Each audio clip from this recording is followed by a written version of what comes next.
कृष्ण सुदामा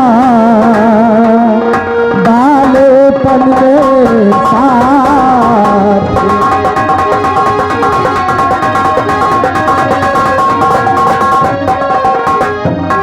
हाँ पढ़ते थे श्री कृष्ण सुदामा बालेपन में साथ।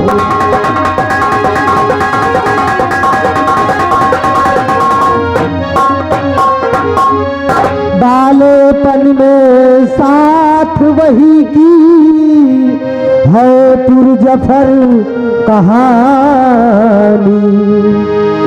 बालेपन में साथ वही की है पुरजफर कहानी।